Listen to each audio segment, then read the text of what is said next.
Welcome to Epicor Eclipse ERP End of Month Report Series. This presentation covers the item sales report, which shows item sales and profitability for a period.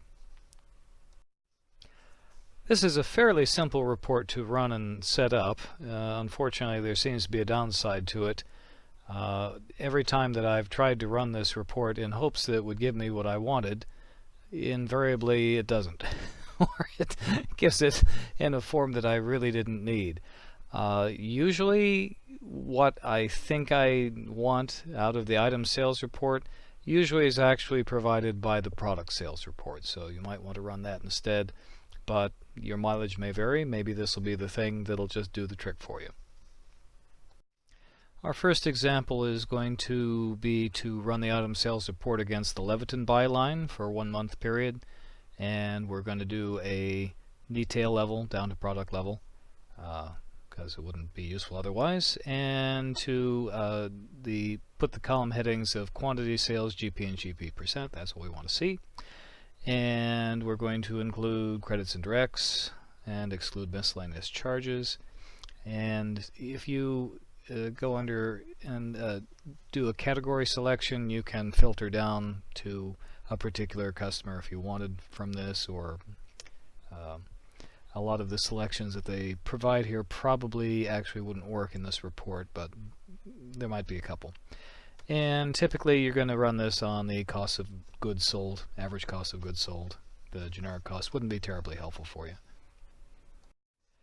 And here's our sample report output viewed from our hold file, and you can see here it'll give us the product description, it'll give it the Eclipse record ID, and unfortunately it's going to take every instance of that product that was sold in the month and wad it all up into one line item and average out the GP across all the sales regardless of what the extended cost was. And this is why I find this report aggravating, because it doesn't give me something in a form that's actually usable. It gives you a hint of something useful, but not quite. The report is more useful if you run it against a specific customer. So we're going to do that in this example here, and run it against the cost of goods sold again and product level detail. And here's our report output out of our hold file for this particular customer. And since it's on a customer level and we're liable to sell it at pretty much the same price no matter how many times they bought it during that time period, this would give us a lot less skewed information.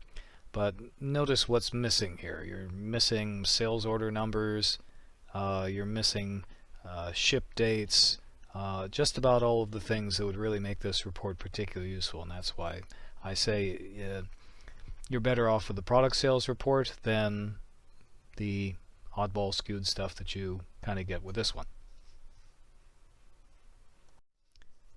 Here's an example of the steps that you'd normally take to export the file out of Eclipse over to your local hard drive so that you could slash and dash it into Excel, because at least in the case of this particular report, it would not be of any use just viewing it in the whole file. You'd have to put it in Excel to do something with. And here we're viewing the output in Notepad after it's been exported, and you see, because of the formatting of this report, it's damn near useless for importing Excel in this form, because what they've done is, rather than, even though you may have select comma separated value, tab separated value, won't do you any good. It's going to mix up the product description and the Eclipse record ID into the same column and foul everything up, and that's not very helpful for you. So you have to do a conversion process if you're going to use this report. Luckily for you, I have written a auto-it conversion script that will take the text exported carriage return line feed with headings file and slice and dice it and reformat it into a CSV format for direct import into Excel, and makes everything nice and clean and wonderful. You are welcome. If you care to use it, you can find the script posted on GitHub free of charge. The link is as you see above. Of course, in order to run it, you will have to install a copy of AutoIt onto your Windows PC. It will only run on Windows. AutoIt is freeware though, and it'll run on just about every version of Windows in existence, so no problems there. And this completes our rather brief presentation on the item sales report and running the conversion script to reformat it so you can actually use the data. As I mentioned at least 2 times, and I'll mention one last time again, really probably what you're wanting is the product sales report, so I would take a look at the presentation on how to run that instead. But anyway, if this does look like it's what you need, then go forth and explore. Thank you for your attention, and as always, I'm not Scott Zahn.